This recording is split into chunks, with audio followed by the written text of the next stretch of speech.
Assalamualaikum warahmatullahi wabarakatuh. Alhamdulillah, dengan izin Allah Subhanahu wa taala yang telah memudahkan urusan saya untuk menyiapkan tugasan yang telah diberikan.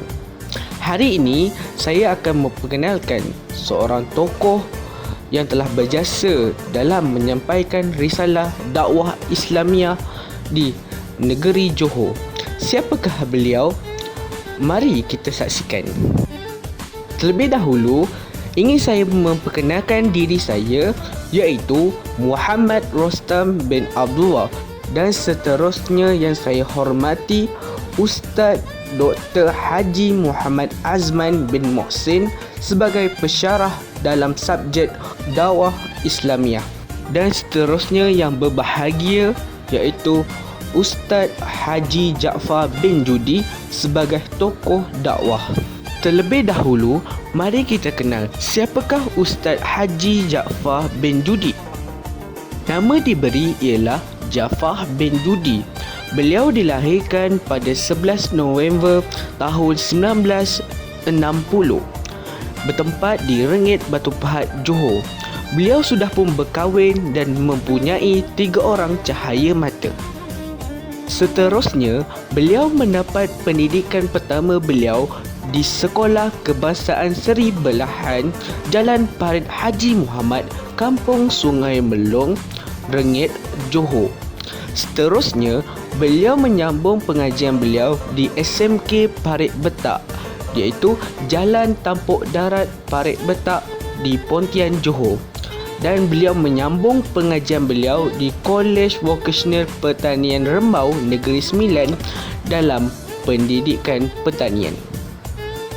Setelah tamat pengajian di Kolej Vokasional Rembau Negeri Sembilan, beliau pernah berkhidmat sebagai tentera pada tahun 1980 hingga 1995.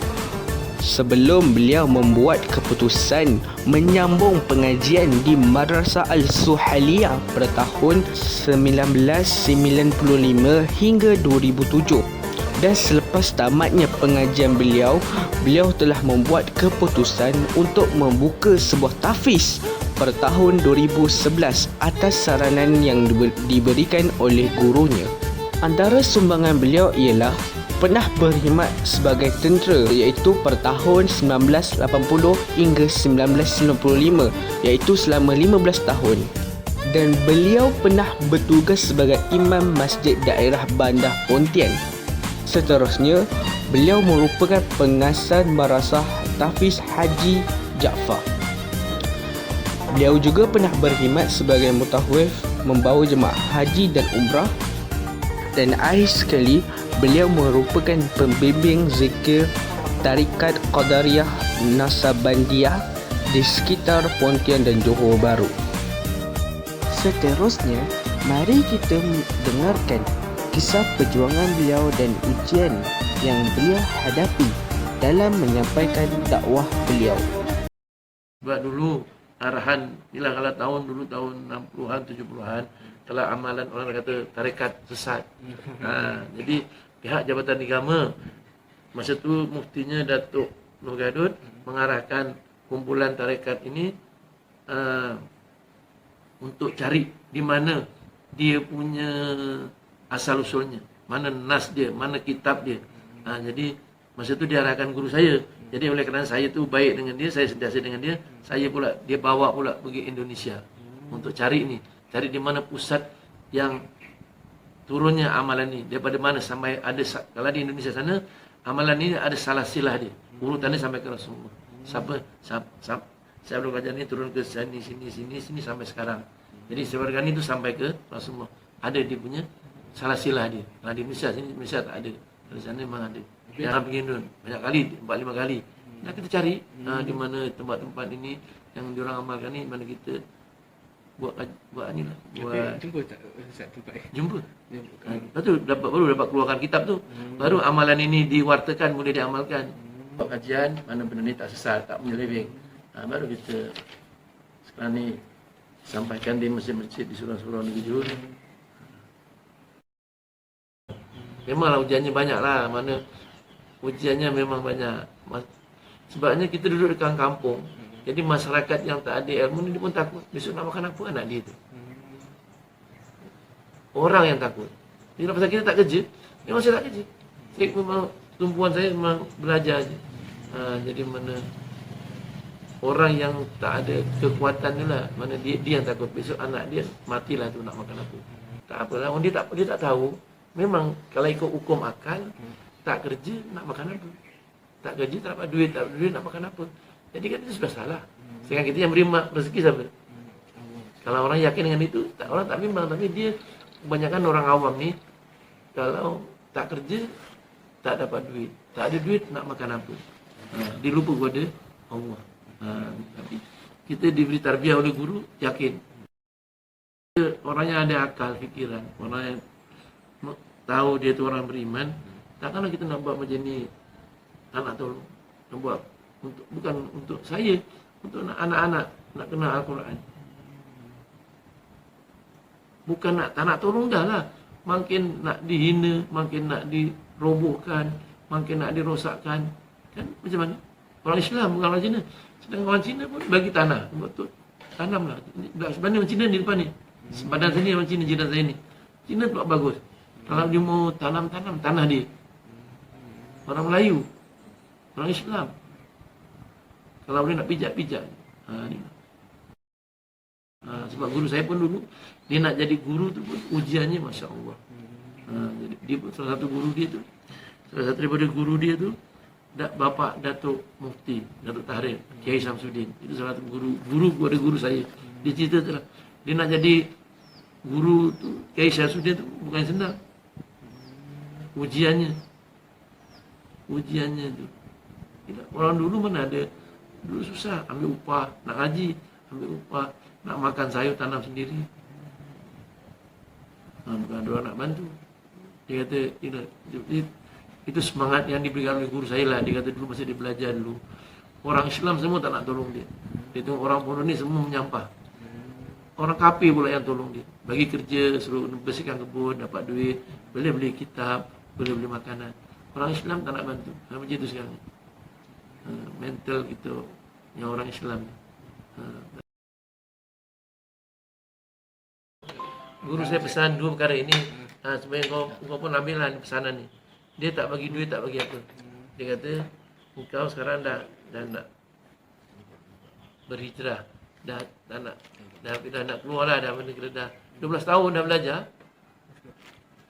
Mana dah habis. Cuma dia bagi pesanan, dia bagi amalan. Dia tak bagi duit, dia bagi amalan. Dua je. Engkau pergilah mana. Engkau pergilah dunia mana. InsyaAllah engkau selamat. InsyaAllah rezeki engkau dijamin oleh Allah. Apa dia? Dua perkara. Engkau jaga, kalau kau boleh jaga dua perkara ni, InsyaAllah engkau akan selamat. Sembahyang jamaah, majlis ilmu. Itu yang saya amalkan, yang saya pegang sampai sekarang. Sembahyang jamaah jangan kita tinggalkan. Walau macam mana keadaan sekalipun, kita sembahyang ni kita sembahyang jamaah. InsyaAllah nanti Allah Ta'ala akan jaga kita. Yang kedua, ada majlis ilmu. Walaupun kita nanti kau dah lulus daripada masa dah jadi pegawai, ada orang yang pakai majlis ilmu, alah ini apa tu, kampung je, jangan.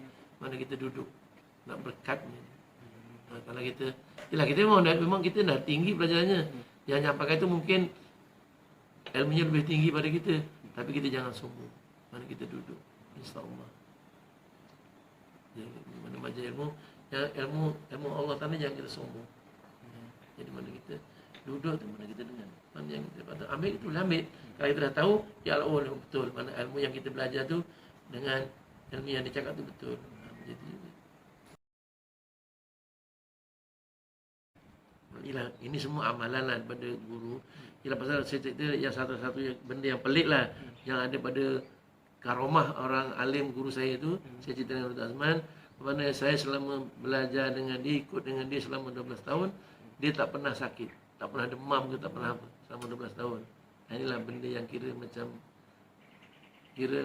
yelah kalau biasanya kita setahun 2 tahun mesti ada demam ke, sesama ke, batuk ke, terbaring ke, tak boleh nak buat kerja, dia demam. Dia memang tak pernah. Satu kelebihan dia lah. Jadi dia amalan yang diberikan tu untuk kita nak sihat itu.